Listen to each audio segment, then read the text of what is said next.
my question to the panel really is about new businesses, and I wondered if they would provide us with their 3 top tips for people who are thinking of starting a business. Do something that you're really, really passionate about and interested in.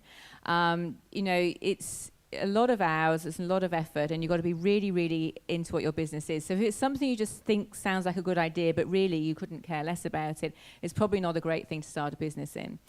The second one, I think, is back to what I said before about thinking about what you want out of the business, and what we've all been talking about actually. Do you want a lifestyle business which enables you maybe to take, 3 months off a year or work around family and children, or do you want to grow the next Apple? And it's interesting because we all think that everybody wants the same thing, and in fact we all want completely different stuff. So it's very important to decide actually what it is you want out of the business, and financially what you need to get out of it, because that depends then how you start it off and how it's going to grow and what you're going to do with it will really change. And I would say the third one is I might say third and fourth actually.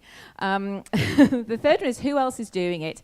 For instance, where I live, I see so many people start home-based cupcake businesses.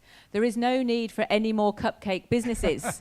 You might be able to make cupcakes, but there's only so many that people are going to buy. So just because you're good at it and just because you love doing it doesn't mean that there's actually a business there.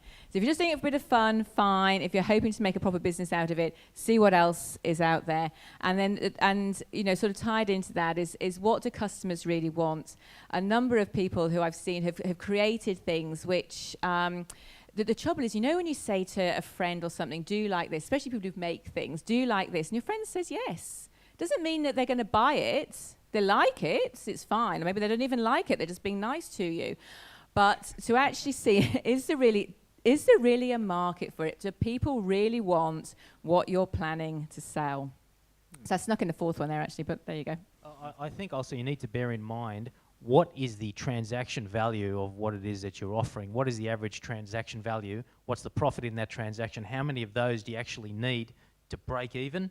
And then over and above that, what you want out of your life in general and your wealth building and so on. So, if you're Darryl Lee, you sell chocolates, average transaction value is, $10, $15. Well, you're going to have to do a lot of those to build a business. So if my average transaction value is $2,000, how many of those do I need?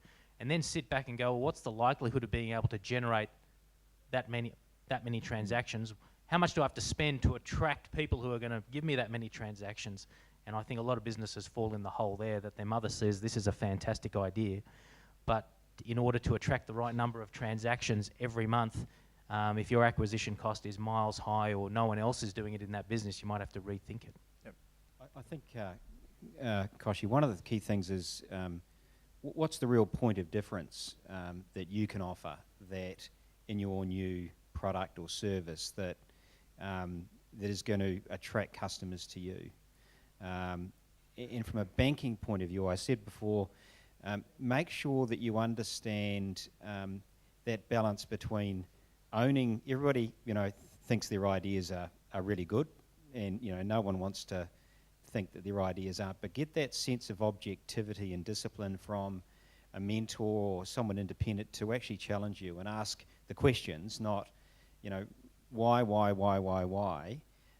and understand the, that you may have to get with this great idea, you may have to sacrifice some of the ownership to actually get yourself started. And so many people have great ideas, won't relinquish some of the control because they can see this massive upside, but in the end they don't achieve their goal because they're too greedy.